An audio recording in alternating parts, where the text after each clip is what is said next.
최근 집값과 세금 부담이 커지면서 부부 공동명의를 고민하는 분들이 정말 많아졌습니다. 특히 중장년층과 은퇴 세대에서는 종합부동산세 부담, 양도소득세 절세, 상속 대비, 건강보험료 문제 등 때문에 공동명의 상담을 받는 사례도 계속 늘어나고 있는데요. 실제로 공동명의가 세금 측면에서 유리한 경우는 존재합니다. 하지만 반대로 건강보험료, 대출, 상속, 증여, 종부세 특례 구조까지 함께 연결될 수 있기 때문에 단순히 세금 줄어든다더라 이 말만 믿고 결정했다가 예상과 다른 결과가 나오는 경우도 적지 않습니다.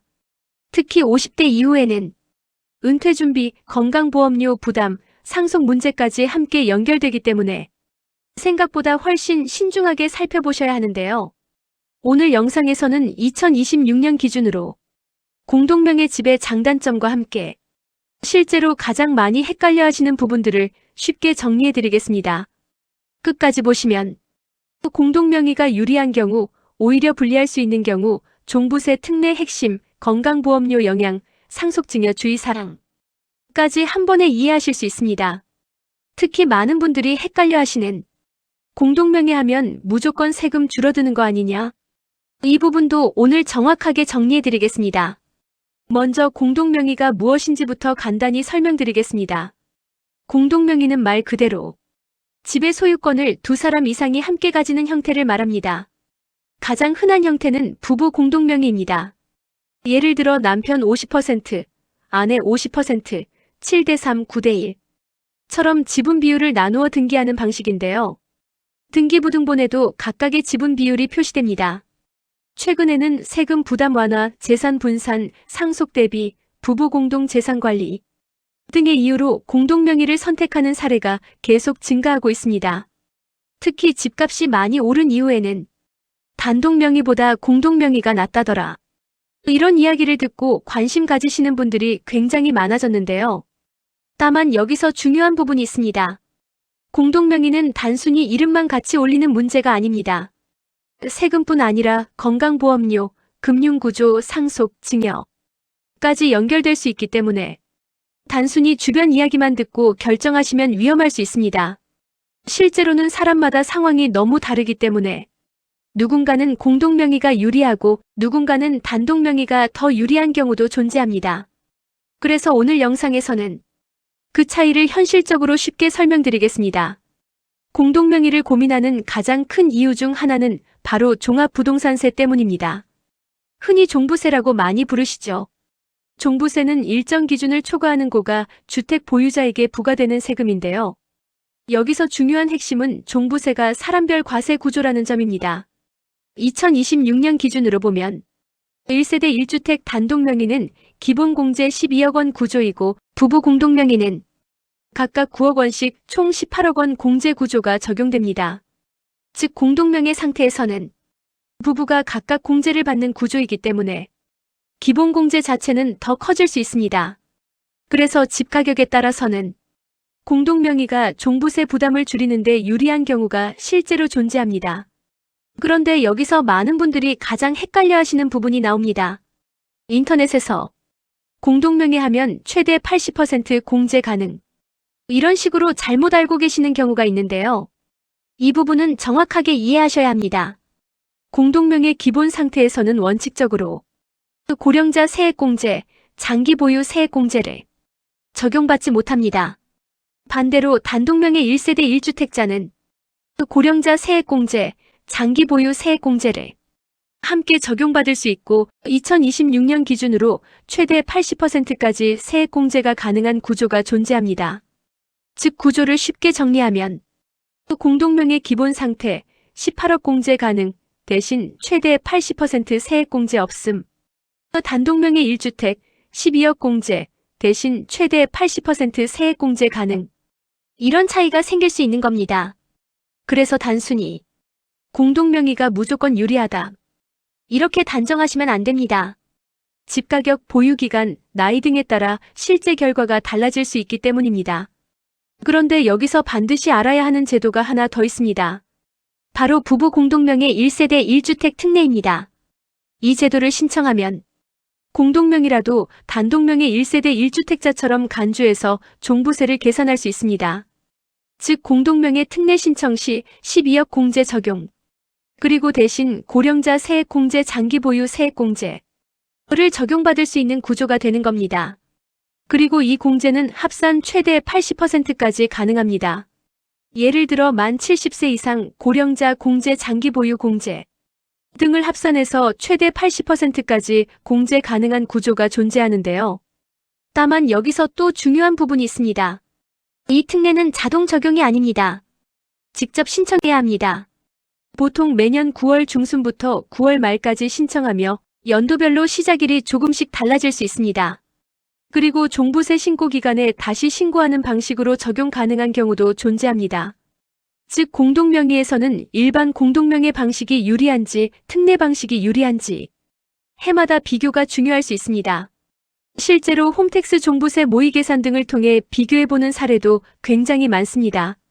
그래서 중요한 것은 남들이 공동명의 좋다더라가 아니라 내 상황에서 어떤 방식이 유리한지 계산해보는 것입니다. 다음은 양도소득세 부분입니다. 나중에 집을 팔게 되면 양도세 문제가 발생할 수 있는데요. 양도세는 집을 팔아서 발생한 차익에 대해 부과되는 세금입니다. 공동명의에서는 양도 차익이 지분별로 나누어 계산될 수 있습니다. 이 과정에서 양도세 기본공제 1인당 250만 원 적용, 과세표준 분산, 누진세율, 완화 효과 등이 발생할 수 있는데요. 특히 집값 상승폭이 큰 경우에는 공동명의 여부에 따라 세금 차이가 커지는 사례도 실제로 존재합니다. 하지만 이건 역시 무조건 유리한 것은 아닙니다. 왜냐하면 실제로는 1세대 1주택 비과세 여부, 실거주 기간, 조정 대상 지역 여부, 보유 기간, 다른 부동산 보유 현황 등이 함께 영향을 주기 때문입니다. 그래서 단순히 공동명의가 양도세 절세에 좋다라고 단정하기보다는 실제 계산을 해보는 것이 중요합니다. 특히 최근에는 세법 변화 속도가 빠르기 때문에 예전 정보만 믿고 결정하시면 위험할 수 있습니다. 그리고 중장년층과 은퇴 세대에서 생각보다 굉장히 중요한 부분이 있습니다. 바로 건강보험료입니다. 공동명의를 하게 되면 재산 구조가 달라지면서 건강보험료에도 영향을 줄 수 있기 때문인데요. 특히 지역가입자의 경우에는 재산, 금융소득, 연금소득, 임대소득 등이 건강보험료 산정에 반영될 수 있습니다. 그래서 공동명의 전환 이후 예상과 다르게 건강보험료 부담이 달라지는 사례도 존재합니다. 또 피부양자 자격에도 영향을 줄 가능성이 있습니다. 예를 들어 재산 기준이나 소득 기준 변화로 인해 피부양자 자격 유지 여부가 달라질 수 있는 경우도 있는데요. 그래서 단순히 부동산 세금만 보지 말고 건강보험 구조까지 함께 확인하는 것이 굉장히 중요합니다. 특히 은퇴 이후에는 세금보다 건강보험료 부담을 더 크게 느끼시는 분들도 많기 때문에 이 부분을 놓치시면 안 됩니다. 대출과 금융 문제도 생각보다 굉장히 중요합니다. 특히 기존 단독명의를 공동명의로 변경하는 경우에는 금융기관 심사가 다시 연결될 가능성도 존재합니다. 또한 지분 비율, 소득 인정 구조, 채무관계, 담보 설정 등이 달라질 수 있는데요. 상황에 따라서는 향후 추가 대출이나 대출 한도에도 영향을 줄 수 있습니다. 특히 은퇴 이후에는 소득 구조가 달라지는 경우가 많기 때문에 금융기관 심사 조건도 함께 고려해야 합니다. 그리고 또 하나 중요한 부분이 있습니다. 공동명의는 증여와 상속 문제와도 연결될 수 있습니다. 예를 들어 기존 단독명의 집을 배우자 공동명의로 변경하는 경우 일부 지분 이전이 증여로 판단될 가능성이 존재합니다. 물론 배우자 사이에는 증여공제 제도가 존재합니다. 2026년 기준으로 배우자 증여공제는 10년간 6억 원까지 적용 가능합니다. 하지만 실제 자금 부담 관계, 지분 비율, 증여 시점, 취득 자금 출처 등에 따라 세무 판단이 달라질 수 있습니다. 또 향후 상속 과정에서도 지분 정리 문제, 상속인 협의, 상속세 구조 등에 영향을 줄 수 있기 때문에 단순히 부부니까 괜찮겠지라고 생각하기보다는 장기적인 재산 구조까지 함께 고려하는 것이 중요합니다. 실제로는 사람마다 상황이 다르기 때문에 공동명의가 무조건 정답은 아닙니다.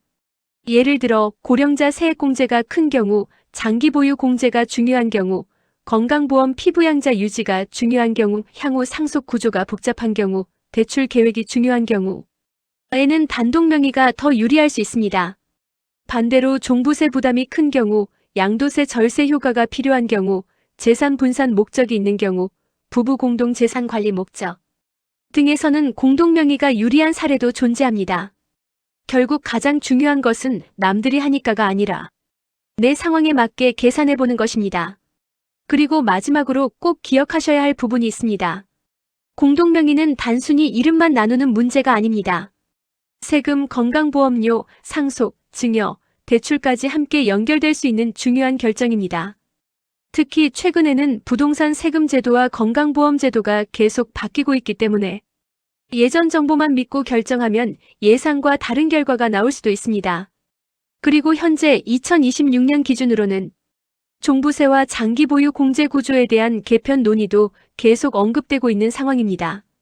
다만 아직 확정 발표가 모두 나온 것은 아니기 때문에 실제 적용 기준은 향후 정부 발표를 계속 확인하시는 것이 중요합니다. 또 중요한 부분 하나가 있습니다. 공동명의 특례나 세액공제 구조는 자동으로 다 적용되는 것이 아니라 직접 신청해야 하는 경우도 존재합니다. 따라서 실제 명의 변경 전에는 국세청, 세무사, 국민건강보험공단, 금융기관, 등기 전문가 등과 함께 현재 상황을 미리 점검해 보시는 것이 도움이 될 수 있습니다. 특히 은퇴 이후에는 세금뿐 아니라 건강보험료와 생활비 부담까지 함께 연결되기 때문에 더욱 신중하게 살펴보시는 것이 중요합니다. 혹시 현재 공동명의를 고민하고 계신다면 이번 기회에 본인의 세금 구조와 건강보험 구조, 향후 상속 계획까지 함께 점검해 보시는 것도 좋겠습니다. 오늘 내용이 도움되셨다면 주변 가족분들이나 부모님과도 꼭 함께 공유해 보시기 바랍니다.